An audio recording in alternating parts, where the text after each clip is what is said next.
La Commission nationale d'évaluation des politiques d'innovation consacre toute son attention à l'un de ses chantiers prioritaires, le crédit d'impôt recherche. C'est le principal dispositif en France de soutien public à la recherche et développement des entreprises. L'évaluation de son impact est une priorité pour éclairer la décision publique. La Commission nationale d'évaluation des politiques d'innovation souhaite lancer des travaux pour compléter son diagnostic. Quels sont les axes qui restent à traiter? Pour quelles raisons?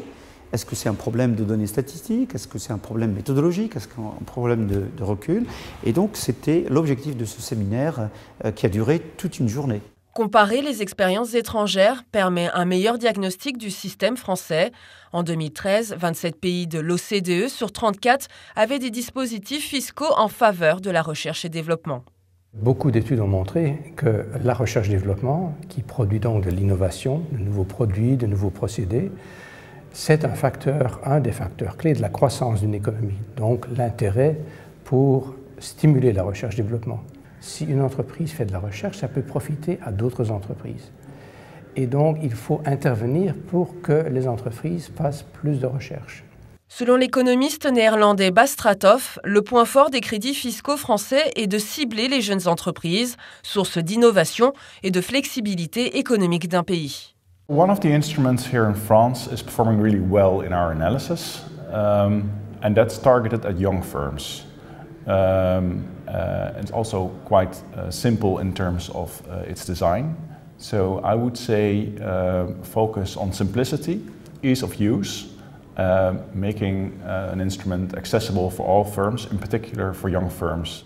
Considéré aujourd'hui comme l'un des plus généreux des pays de l'OCDE, avec un montant global de 5,3 milliards d'euros, l'impact du crédit d'impôt recherche est difficile à mesurer, mais des travaux sur le sujet se développent, notamment en France. Le CIR, c'est un dispositif très compliqué, on peut le regarder à plusieurs niveaux. Le premier niveau, à mon avis, de l'évaluation, c'est de répondre exactement à quel est son objectif. L'objectif, c'est de baisser le coût de la recherche pour les entreprises et de voir si effectivement cette baisse de coût, grâce au CIR, correspond à de la recherche en plus.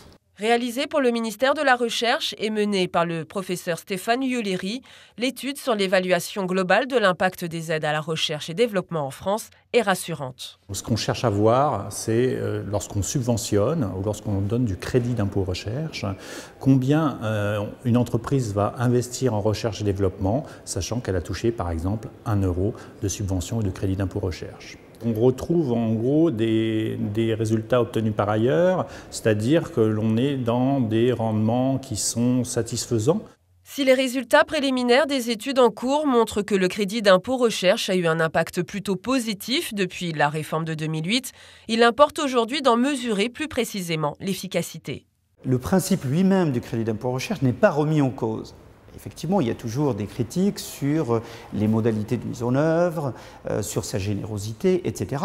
Mais là, l'idée, c'est à partir des évaluations préliminaires que nous avons, c'est d'engager des travaux complémentaires et de fond pour les 2 prochaines années, pour préparer notamment la décision publique en la matière. L'évaluation globale et constante de l'efficacité du crédit d'impôt recherche est indispensable pour orienter les politiques publiques. C'est pour cela qu'ont déjà eu lieu 2 sessions, une internationale et une sur la France. La Commission poursuivra dans les mois à venir ses travaux dans ce sens.